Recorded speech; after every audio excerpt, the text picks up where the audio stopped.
Bismillahirrahmanirrahim. Assalamualaikum warahmatullahi wabarakatuh. Saya Mu'alim Maksum Syarif, NIM 53010020010 dengan Prodi Sejarah Peradaban Islam 1C.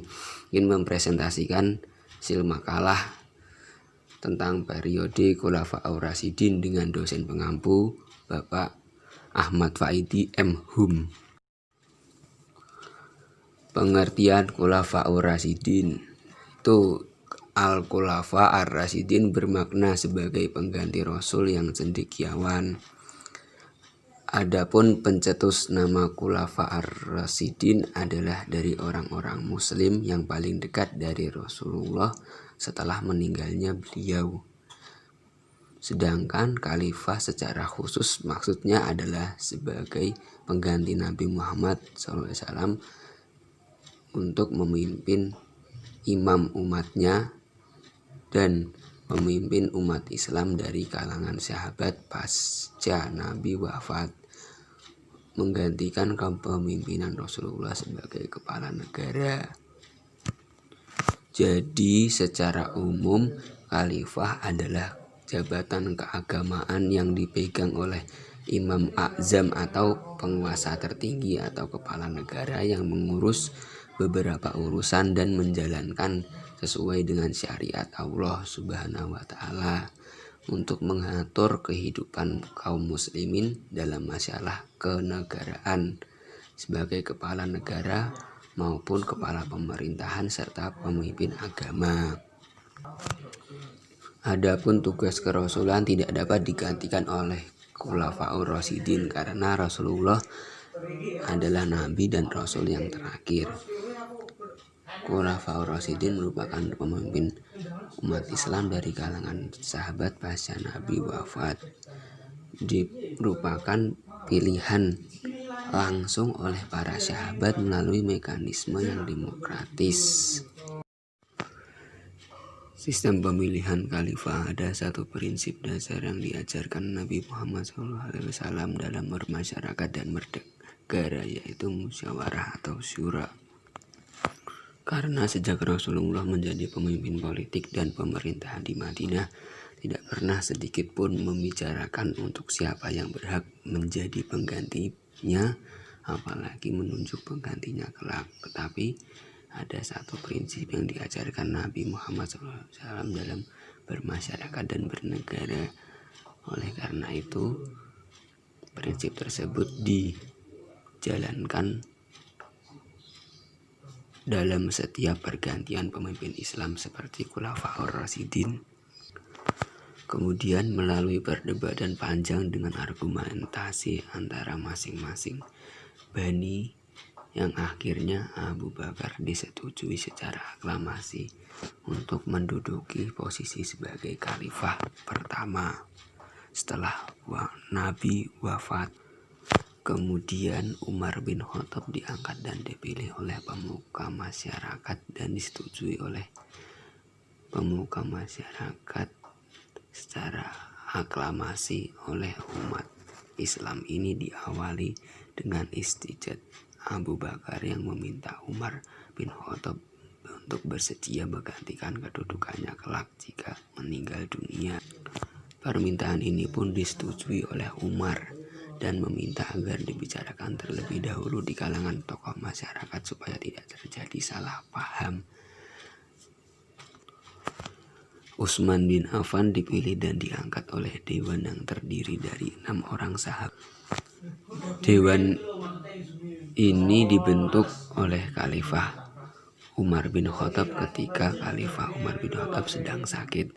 Dewan 6 ini terdiri dari Utsman bin Affan, Ali bin Abi Thalib, Talha bin Ubaidillah, Zubair bin Awam, Abdurrahman bin Auf, dan Sa'ad bin Abi Waqqas. Dewan ini bertugas memilih salah seorang di antara mereka yang akan menggantikannya sebagai khalifah atas dasar dan prinsip musyawarah serta mufakat yang telah diajarkan Nabi. Tampilnya Ali bin Abi Thalib ke puncak pimpinan ketika negara tengah mengalami krisis sosial dan politik akibat peristiwa terbunuhnya Khalifah Utsman bin Affan oleh para pemberontak. serta harus adanya tindakan nyata untuk mengatasi krisis kepemimpinan yang terjadi. Namun tidak ada seorang pun ketika itu yang mau diangkat menjadi khalifah ketika Ali bin Abi Thalib masih hidup. Yang pertama, Khalifah Abu Bakar As-Siddiq 11-13 Hijriah atau 632-634 Masehi. Namanya ialah Abdullah ibn Abi Quhaifah At-Tamimi. Gelarnya As-Siddiq karena ia selalu membenarkan dan menemani Nabi dalam berbagai peristiwa, terutama dalam peristiwa Isra Mi'raj. Masa awal pemerintahan Abu Bakar banyak diguncang oleh pemberontakan orang-orang murtad yang mengaku-ngaku menjadi nabi dan enggan untuk membayar zakat. Karena hal inilah Khalifah lebih memutuskan perhatiannya untuk memerangi para pemberontak, maka dikirimlah pasukan untuk memerangi para pemberontak ke Yamamah. Khalid bin Al-Walid merupakan salah seorang komandan yang pertama kali diperintahkan untuk memerangi Tulaihah dalam peperangan Buzaka. Khalid berhasil mengalahkan mereka dan suku-suku yang tadinya terlibat dalam pemberontakan akhirnya menerima kembali ajakan untuk memeluk agama Islam, termasuk suku Bani As'ad. Gerakan para nabi palsu juga dipatahkan oleh Khalid bin Walid setelah Ikrimah dan Musailamah Al-Kadzab. Abu Bakar juga telah mengembangkan wilayah keluar Arab hingga sampai ke wilayah-wilayah perbatasan Syria dan berhasil melebarkan wilayah kekuasaan Islam hingga ke berbagai tempat bekas kekuasaan Persia dan Bizantium.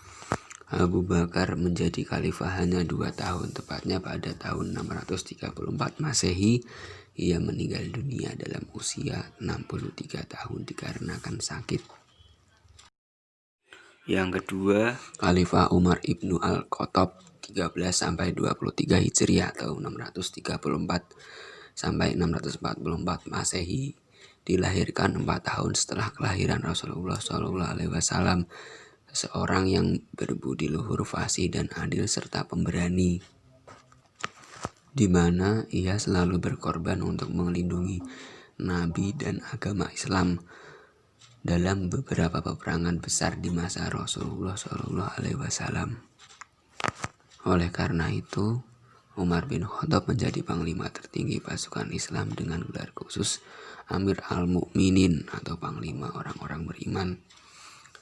Periode kepemimpinan Khalifah Umar bin Khattab disebut sebagai masa yang cukup makmur, aman dan damai karena adanya sistem pemerintahan dalam negeri dengan membentuk departemen serta usaha memperluas wilayah Islam.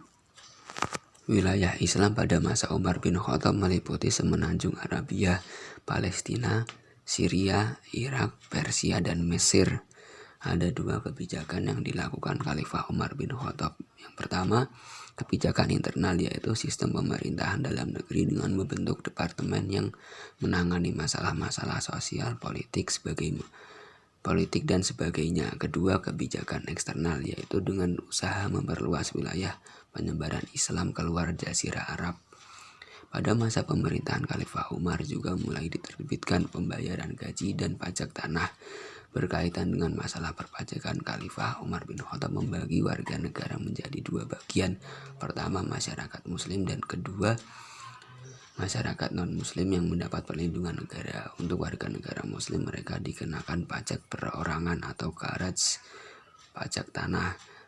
Sementara untuk masalah hukum, Khalifah menerapkan peraturan yang berbeda. Bagi muslim diberlakukan hukum menurut agama mereka masing-masing. Untuk mencapai pemerataan dalam pembangunan, Khalifah Umar bin Khattab mengubah sistem sentralisasi menjadi desentralisasi. Untuk menjaga keamanan, Khalifah juga membentuk jabatan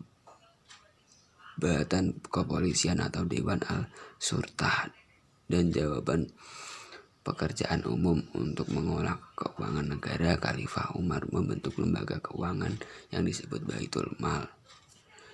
Dan pada masa Khalifah Umar bin Khattab telah memiliki mata uang sendiri. Rabu Zulhijjah tahun 23 Hijriah, Umar bin Khattab wafat dalam usia 63 tahun. Beliau ditikam ketika sedang melakukan sholat subuh oleh seorang majusi yang bernama Abu Lu'lu'ah, budak milik Al-Mughirah bin Syu'ban. Diduga ia mendapat perintah dari kalangan majusi. Yang ketiga, Khalifah Utsman bin Affan 23 sampai 35 Hijriah atau 644 sampai 656 Masehi. Nama lengkapnya ialah Utsman bin Affan ibn Abdil As ibn Umayyah dari pihak Quraisy. Ia mendapat julukan Zunnuraini karena mengawini dua putri Nabi Shallallahu Alaihi Wasallam secara berurutan setelah yang satu meninggal.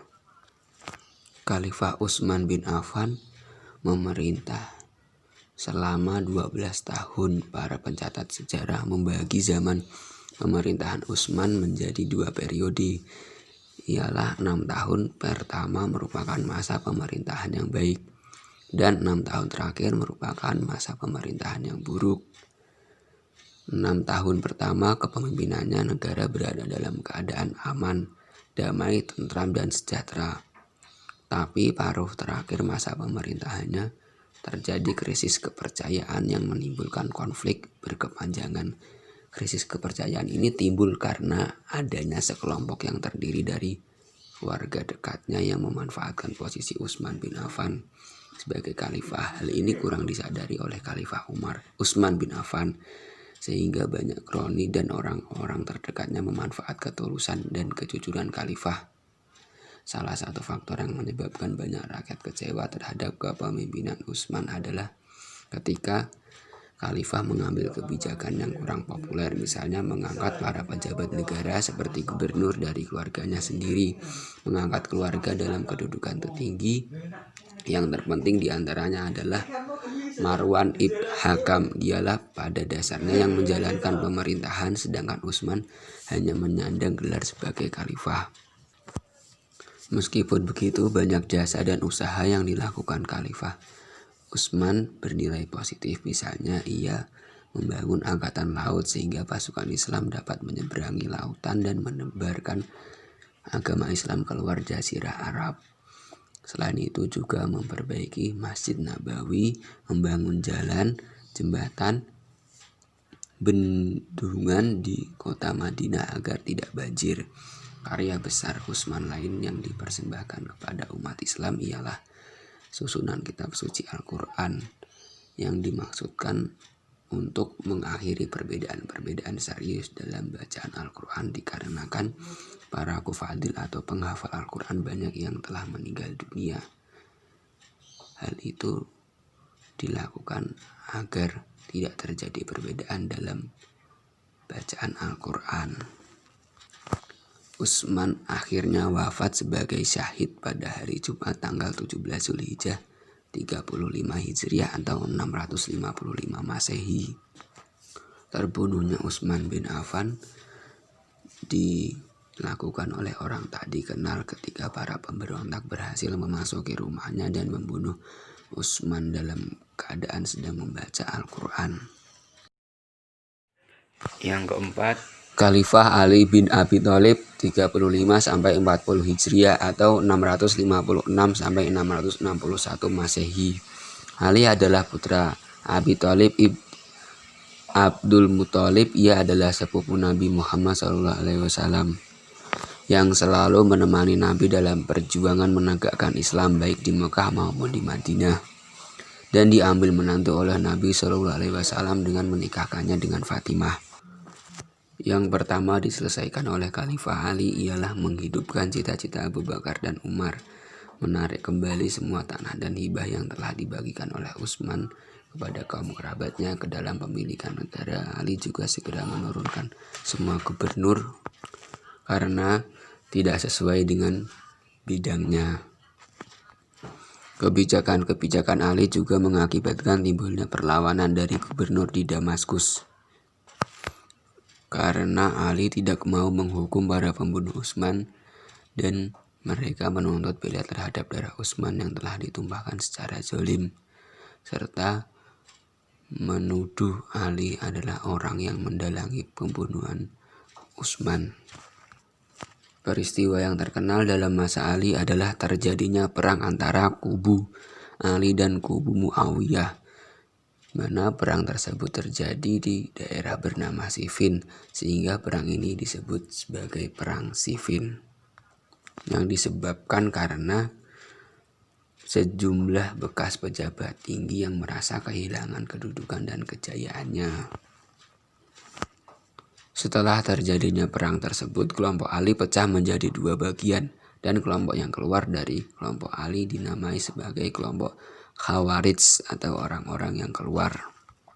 Pada 24 Januari 661 Masehi, Ali wafat karena terkena hantaman pedang beracun di dahinya. Pedang tersebut yang mengenai otaknya diayunkan oleh seorang pengikut kelompok Khawarij, Abd al-Rahman ibn Muljan, yang ingin membalas dendam atas kematian keluarga seorang wanita temannya yang terbunuh di Nahrawan ketika sedang dalam perjalanan menuju Masjid Kufah. Kontribusi masa Khulafaur Rasyidin dalam peradaban Muslim. Islam pada masa Al-Khulafaur Rasyidin mengalami kemajuan yang sangat pesat. Dari segi antropologi, para Khulafaur Rasyidin juga bisa memasukkan budaya bangsa luar Arab ke bangsa Arab dengan prinsip tidak ada pertentangan dan perbedaan di antara mereka. Masa pemerintahan Al-Khulafaur Rasyidin banyak mengalami kemajuan yang tinggi, yakni terbuktinya dengan luasan Islam pada masa ini dan adanya usaha pembukuan Al-Quran, yaitu pada masa Utsman. Yang terakhir adalah kesimpulan.